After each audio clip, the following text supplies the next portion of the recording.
monsieur, bonsoir. Bienvenue au 19h de ce 10 janvier. À la une de l'actualité, décès du Moudjahed et ancien footballeur de l'équipe du FLN, Abdelkrim Keroum. Le président de la République adresse un message de condoléances à la famille du défunt.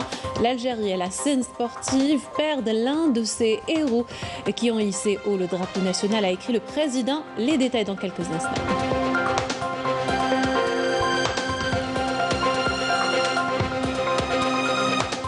Lors d'un appel téléphonique au président de la FAF, le chef de l'État exprime ses encouragements à l'équipe nationale dans la CAN au Cameroun.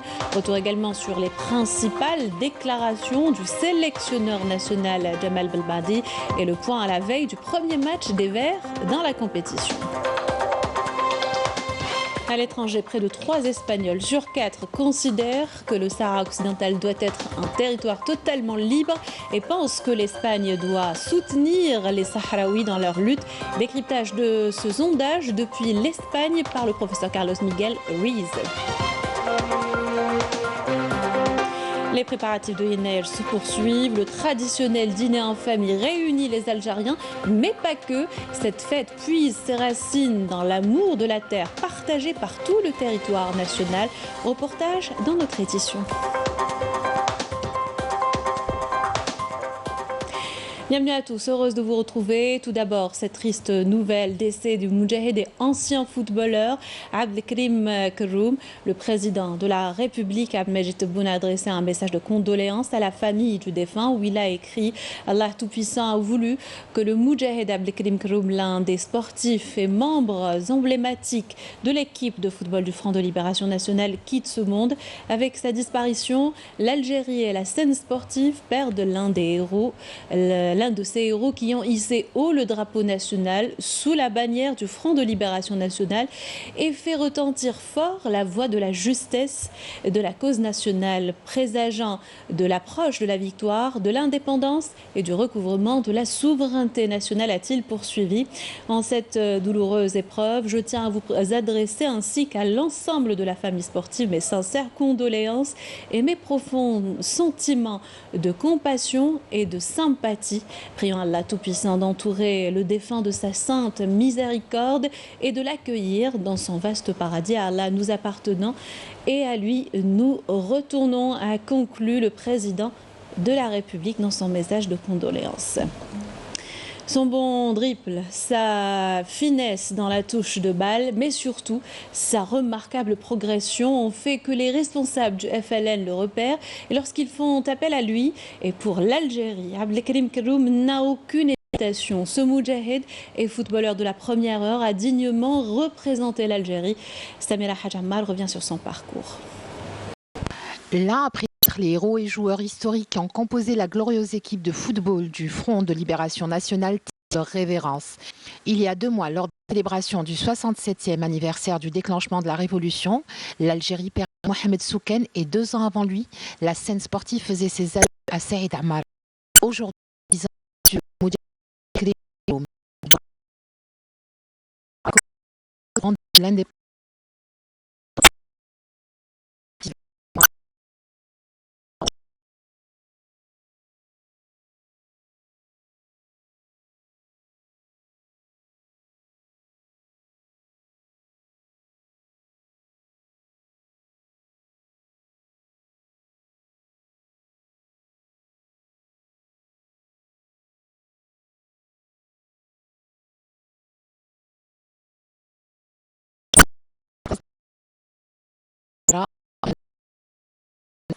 En 1959, professionnel à pendant une année avant d'aller pour l'association. Mais c'est en 1958 que Abdelkrim Keroum répond à l'appel de la cause nationale en rejoignant l'équipe du FLN. Il devient ambassadeur de la révolution algérienne dont il portera avec fierté et dignité la voix sur les terrains internationaux. Pendant l'Algérie, il rentre au pays.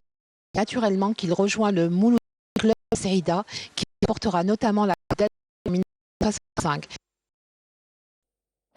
L'actualité, le président de la Fédération Sharafdine a dans un entretien accordé à la algérienne qu'il avait reçu un appel téléphonique du président de la République, Abdelmajid Tebboune, à travers lequel il a exprimé tout son soutien et ses encouragements à l'équipe d'Afrique des Nations. Le président C'était en qui de l'État, de la délégation des médias qui accompagne la sélection nationale au Cameroun. Un geste mis en avant par le président de la fédération. On l'écoute.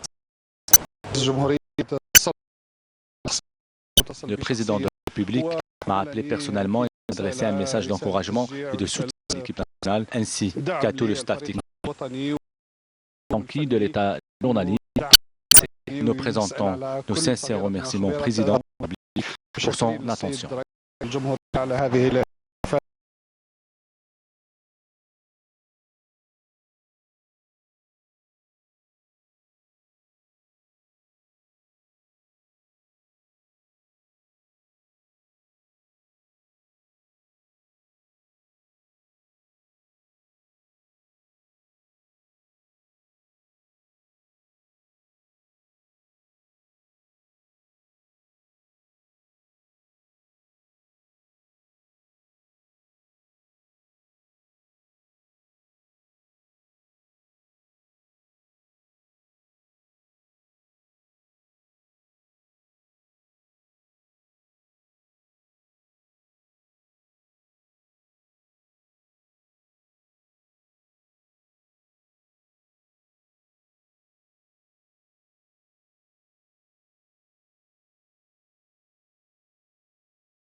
Notre football puisse se développer et que nos intérêts soient bien préservés. Au Cameroun, où se déroule la Coupe d'Afrique des Nations, le sélectionneur national Jamal Belmadi a animé une conférence de presse ce matin. Il est revenu, entre autres, sur les conditions dans la ville de Douala, la préparation des joueurs ou encore les objectifs à atteindre. On écoute le sélectionneur national au micro de Saïd Flag.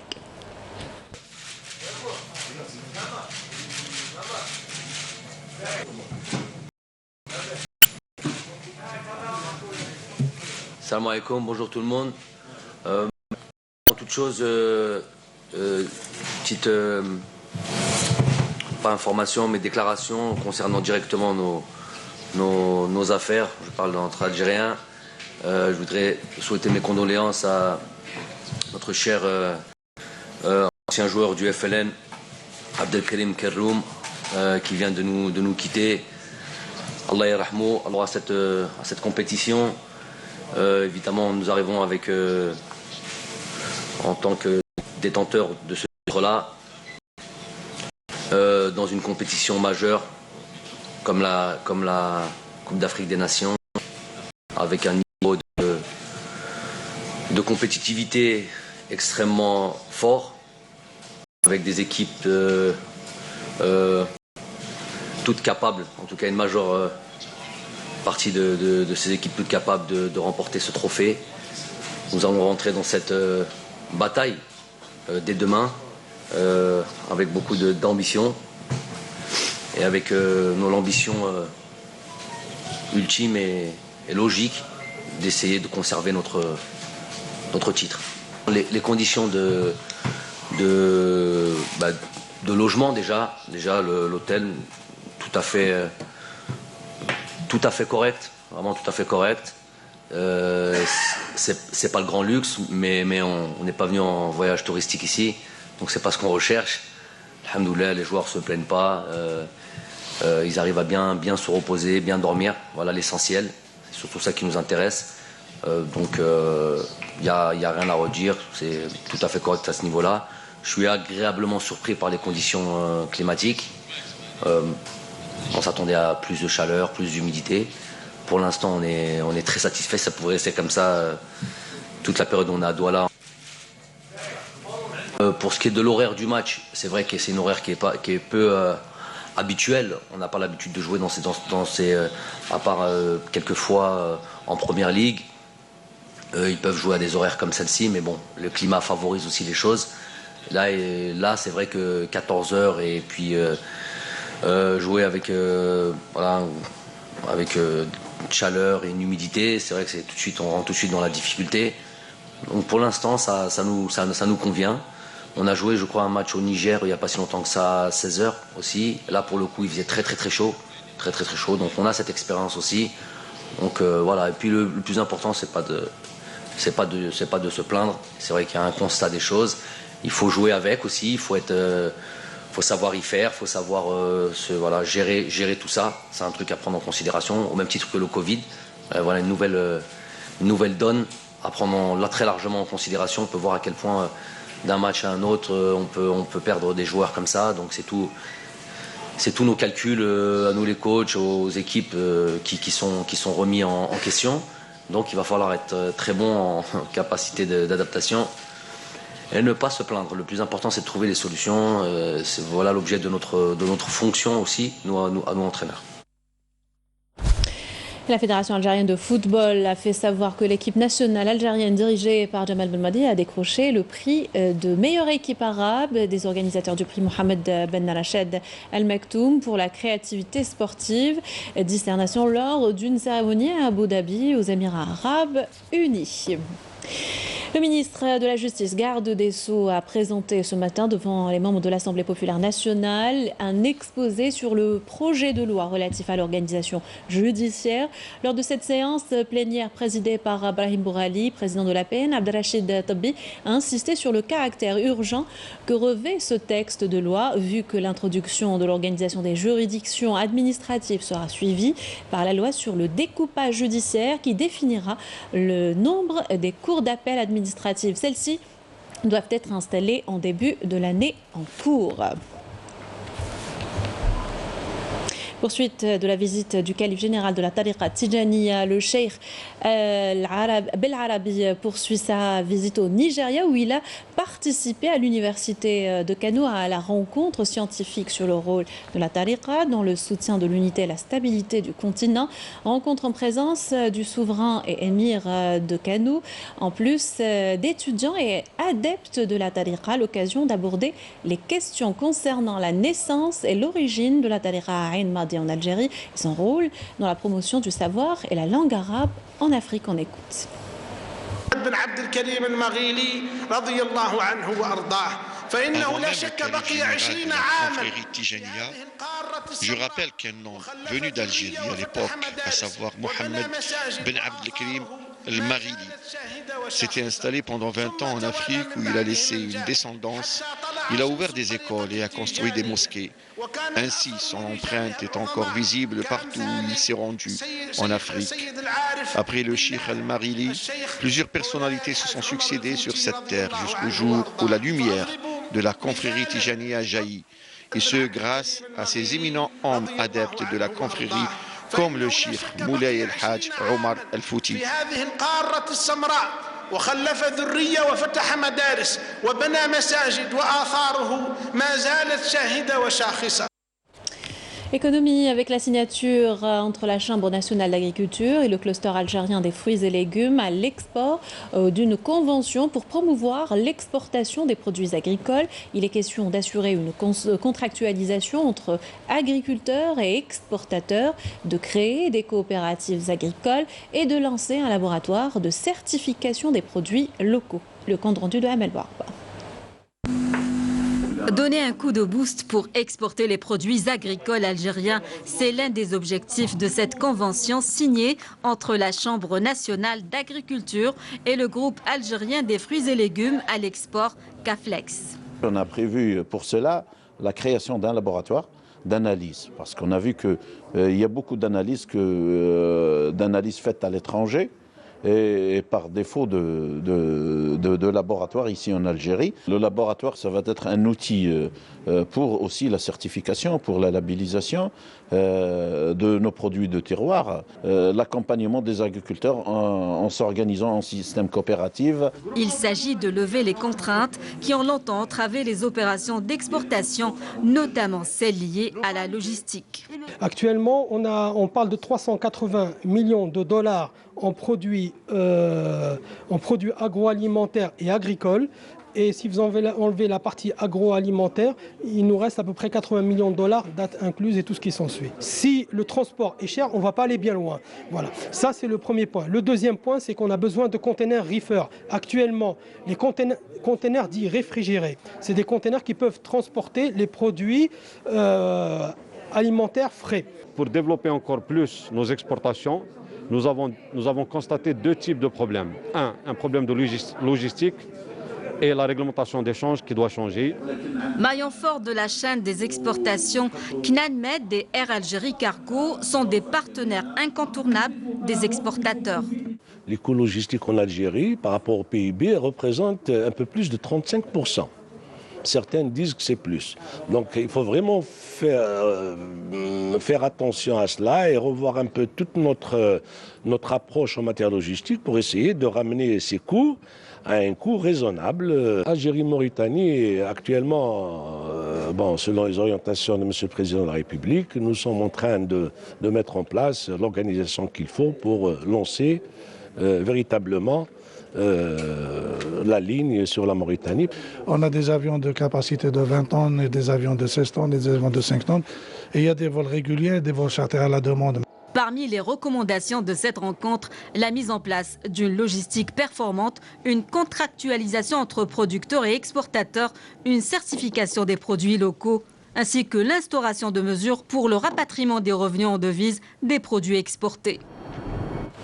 Et on vous propose à présent une visite du complexe intégré des métiers du textile de Relizane, fruit d'un partenariat algéro-turc. L'investissement connaît un franc succès et compte se développer encore plus.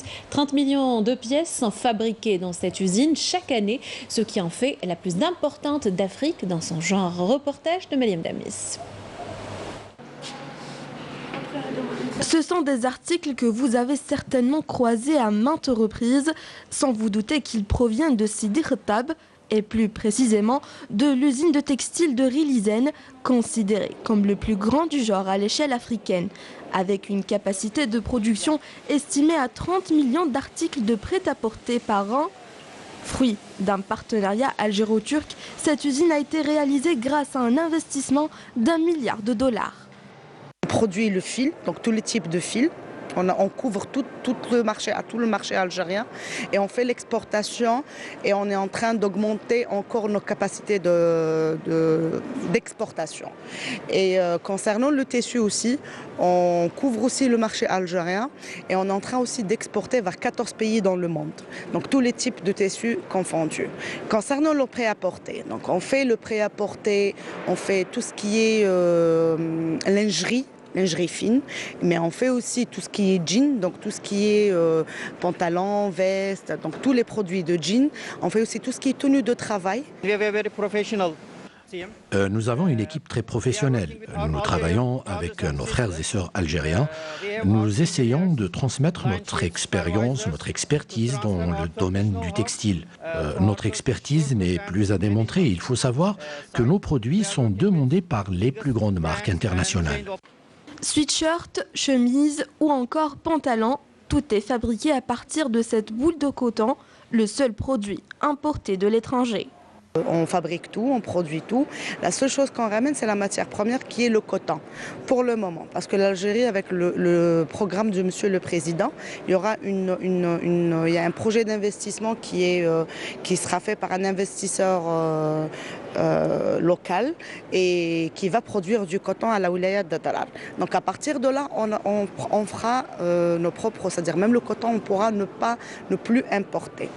Depuis sa création en 2018, le complexe a permis la création de milliers d'emplois dans une région qui en avait tant besoin.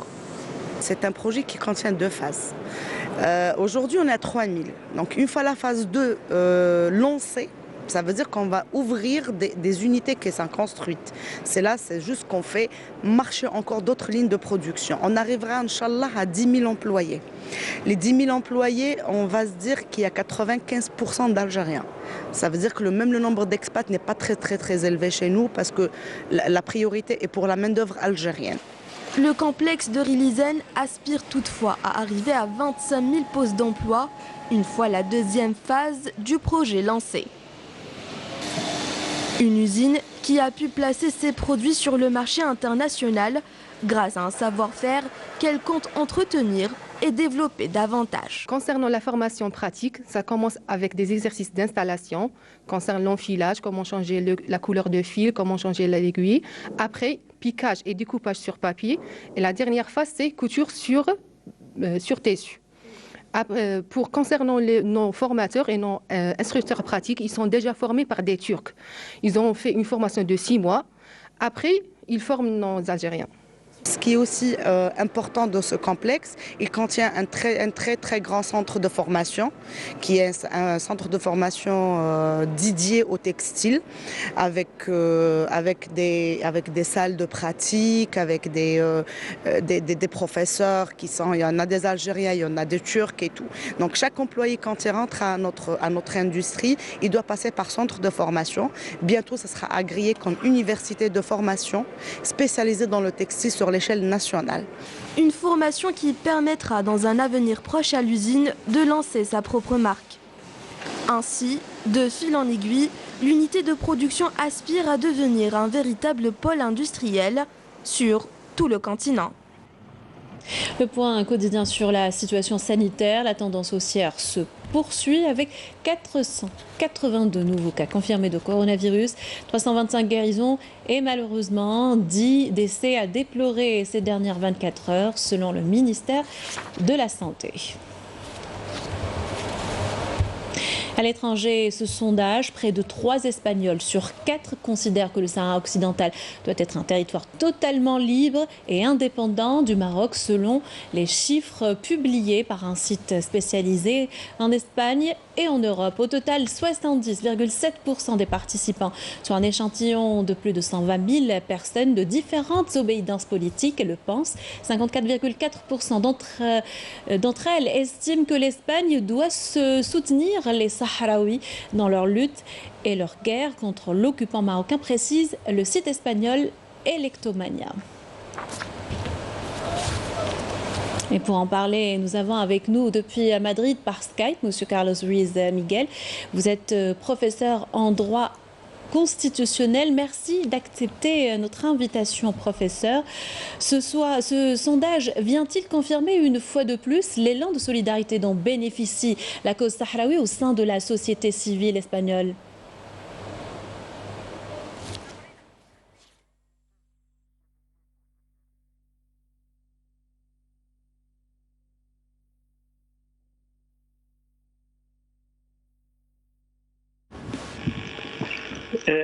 Oui, en fait, le sondage ne découvre pas rien de ce qui déjà on savait.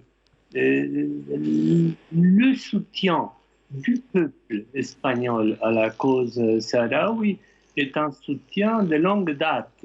En fait, depuis le moment de l'abandon par le gouvernement, il y a eu un soutien du peuple espagnol malgré toute la propagande officielle, bien sûr par le gouvernement et les médias qui avaient relayé le message du gouvernement. Le fait, c'est que le peuple espagnol a soutenu et encore soutient, je répète, malgré la propagande officielle, le peuple du Sahara occidental.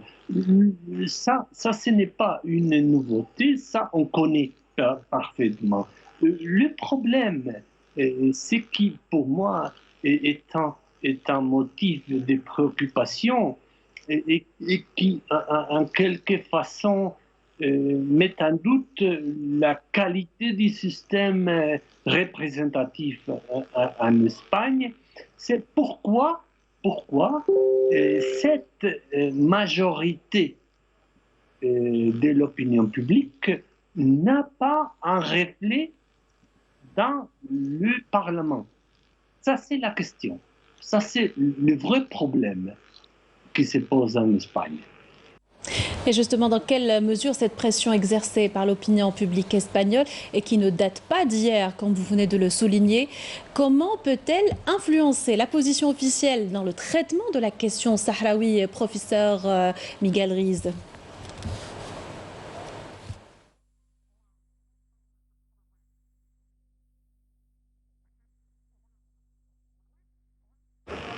Je vois la question d'une perspective différente. Comme j'avais dit, cette opinion publique, ce soutien est un soutien permanent. Et malgré ça, il y a eu des gouvernements, notamment les gouvernements de Felipe González, de Zapatero ou de Rajoy, qui ont soutenu le Maroc, malgré le fait que l'écrasante majorité du peuple espagnol soutient le peuple sahraoui. Donc, ce que peut l'effet de ces sondages, de ces données, peut être plutôt de donner confiance à un gouvernement espagnol pour poursuivre une politique qui soit inscrite dans le respect du droit international et non dans les pressions du lobby marocain. Professeur Carlos Miguel Ruiz, je rappelle que vous êtes professeur de droit constitutionnel et que vous étiez en direct avec nous depuis Madrid. Selon le quotidien argentin La Tinta, le Maroc poursuit la dilapidation des ressources naturelles sahraouies sous le regard passif de la communauté internationale et avec la complicité des pays occidentaux. Dans cet article publié le 5 janvier courant, le quotidien régional se fait l'écho du documentaire intitulé Occupation du Sahara occidental qui revient sur le pillage des ressources naturelles du pays par le Maroc. Les réalisateurs de ce documentaire de 40 minutes regrettent le fait que la spoliation des ressources sahraouies par le Maroc et ses alliés se fasse sous les yeux de l'ensemble de la communauté internationale sans que celle-ci réagisse, bien que diverses institutions internationales aient clairement établi que le Maroc n'a aucun pouvoir sur ces ressources. Le régime du Marzane, soutenu par un puissant appareil répressif, continue de bafouer la légalité internationale. Et les droits des Marocains également sont bafoués par ce même régime du Marzane. Le pays passe par une crise économique et sociale profonde. Elle se traduit entre autres par les taux de chômage et de pauvreté très élevés enregistrés dernièrement. Badia mardi. La rue gronde toujours au Maroc et le mouvement associatif continue à exprimer sa colère. Selon des membres de l'Association marocaine des droits de l'homme, les violations des droits de l'homme au Maroc se sont multipliées durant la dernière période et se sont étendues à des catégories qui étaient jusque-là épargnées. La violation des droits fondamentaux des citoyens marocains, comme le droit au travail, a mené à des taux de chômage et de pauvreté très élevés. Plus encore, l'exploitation des travailleurs au Maroc a deux visages, dira une responsable de l'Association des droits de l'homme marocaine. Désormais, elle n'est pas limitée au seul niveau national, mais dépasse les frontières avec une exploitation étrangère menée par les entreprises multinationales, dira-t-elle.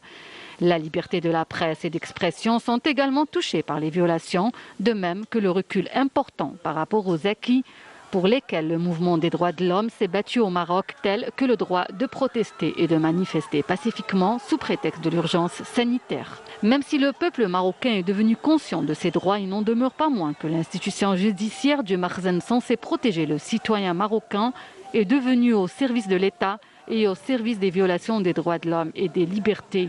À propos de la normalisation du régime du Marzane avec l'entité sioniste, l'association a évoqué également les dangers et conséquences de cette démarche, précisant qu'elle est considérée comme un nouveau colonialisme qui expose la région à la guerre et au conflit.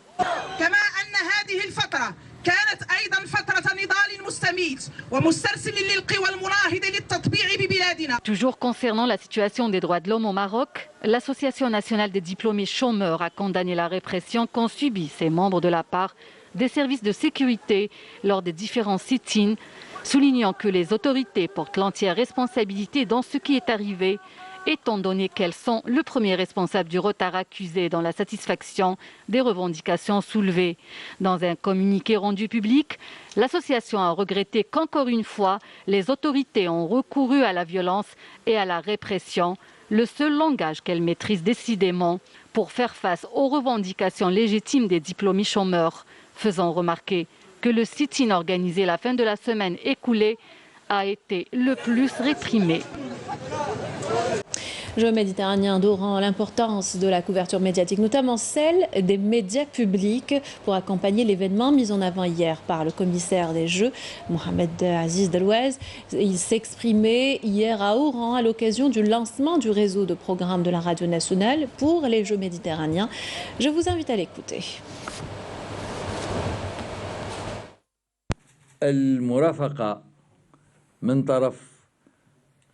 L'accompagnement des médias devient de plus en plus important. Je rappelle que les différentes commissions seront renforcées par une sélection officielle, c'est-à-dire qu'il y aura des représentants de chaque département ministériel impliqués dans l'organisation.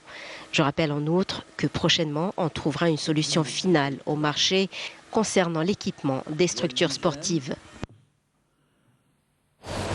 On poursuit avec le sport et l'événement sportif du moment, la CAN au Cameroun. Le sélectionneur national Djamel Belmadi a animé une conférence de presse ce matin. Djamel Belmadi fait le bilan à la veille de l'entrée en lice des Verts. On l'écoute, compte rendu de Saïd Flak. Le sélectionneur national Djamel Belmadi a tenu à rappeler en conférence de presse qu'il n'y a plus de petites équipes en Afrique. Ils étaient dans le groupe du Nigeria et du Bénin. Et je crois du Lesotho. Donc pour cette qualification de Coupe d'Afrique, a priori, il était convenu, entre guillemets, que ce soit le Nigeria et le Bénin qui puissent passer.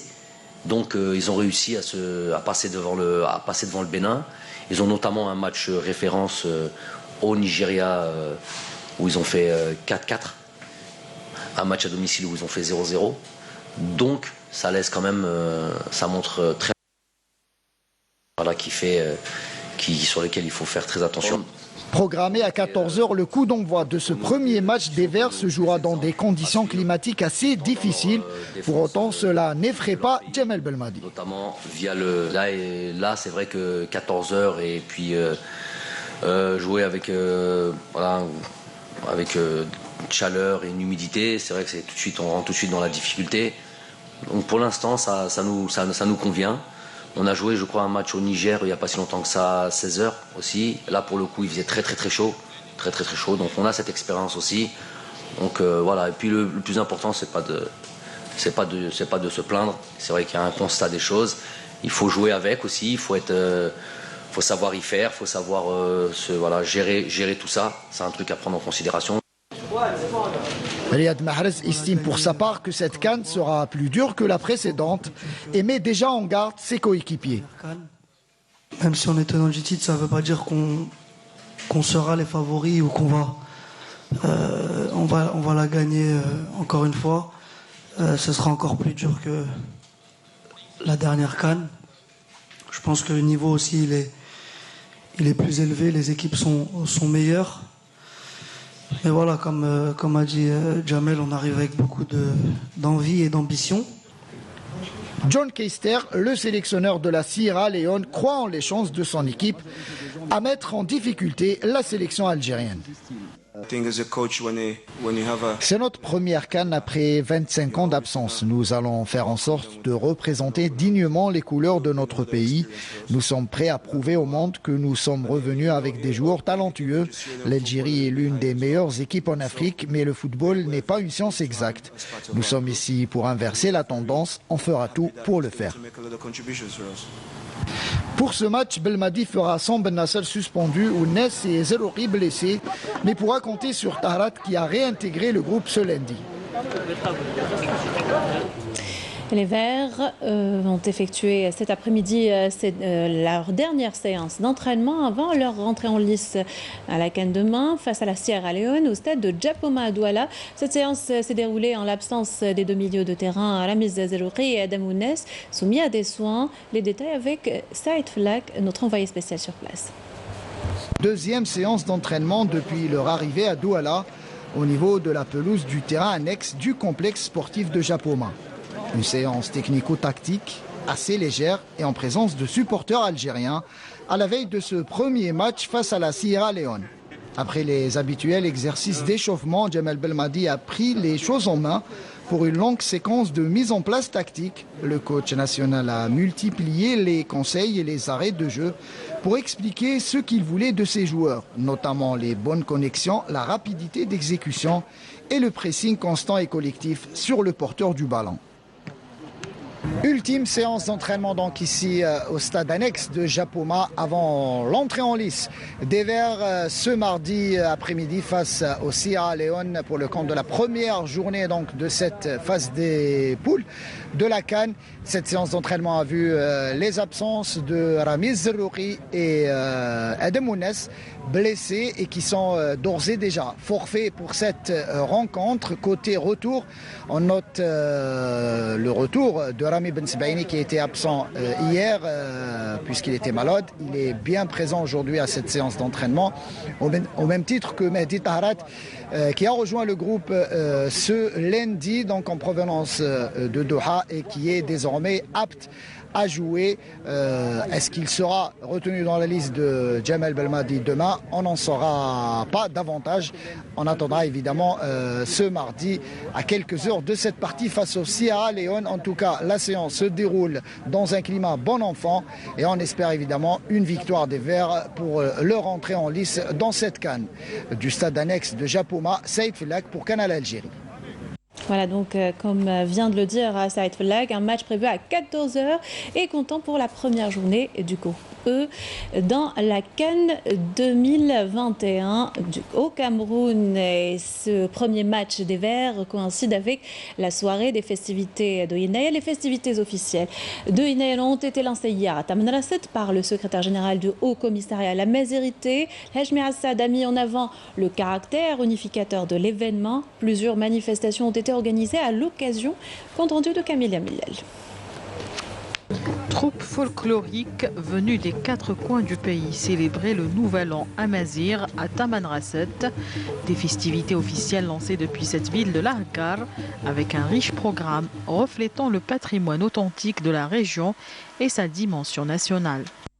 Nous sommes toujours présents à ce genre de manifestations pour présenter nos produits artisanaux. Ces objets et tenues représentent notre patrimoine et notre identité amazigh. Nous devons absolument les transmettre aux générations futures.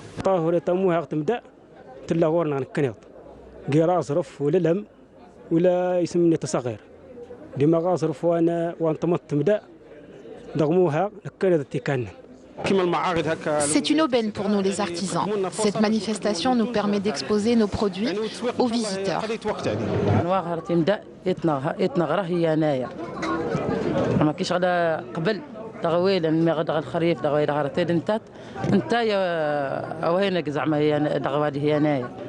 Cette manifestation a vu pour la première fois la participation des éléments de la garde républicaine qui ont offert au public présent un véritable spectacle qui valait le détour.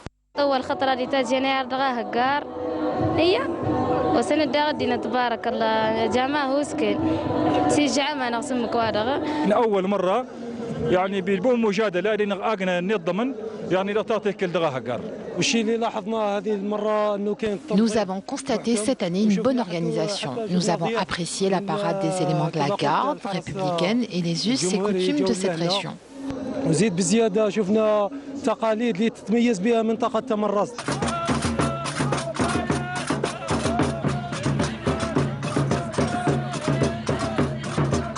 Chaque année, la célébration du Nouvel An Amazigh est une occasion pour mettre à l'honneur le patrimoine culturel, matériel et immatériel, une manière aussi de préserver les traditions ancestrales pour les générations futures. Yennayer, cette fête qui marque le début du calendrier agraire, revêt un caractère particulier chez les Algériens.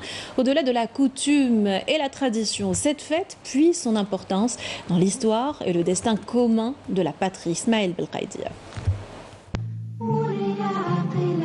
Yennayer, Yennar ou Innar. Les dénominations changent d'une région à une autre à la faveur d'une riche diversité, mais avec le même objectif, célébrer le Nouvel An amazigh, qui est farouchement enraciné dans les coutumes authentiques et originelles du peuple algérien, fidèle et jaloux de son identité ancestrale et plusieurs fois millénaire. Le Nouvel An amazigh date de l'an 950 avant Jésus-Christ, et Yennayer se veut être une fête pour El Amazigh, cet homme libre, ancré à sa patrie, l'Algérie, que rien n'a pu déraciner de ses valeurs indubitables. L'homme amazigh attaché à sa terre, une terre qui communie avec lui en offrant chaque année ses richesses pour faire de lui cet homme libre qui ne fusionne qu'avec cette terre pour laquelle il se sacrifie même au prix de son sang, qui abreuve sa soif de liberté. À travers les éléments incontournables de son identité, sa langue, ses habits, ses couleurs, ses traditions culinaires, ses chants, sa danse et surtout ses coutumes, l'homme amazigh a su vivre en communion avec son environnement pour perpétuer son histoire millénaire à travers les époques. Les gloires historiques puisées dans l'héritage ancestral sont un terroir inépuisable pour former une mosaïque identitaire, certes colorée par sa diversité, mais unie par son identité millénaire.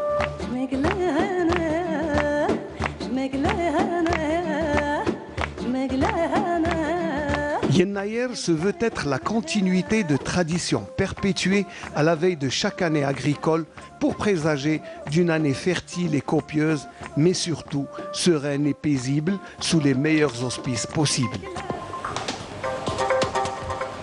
Voilà, c'est la fin de ce journal. Merci de l'avoir suivi. Excellente soirée avec le reste des programmes sur Canal Algérie.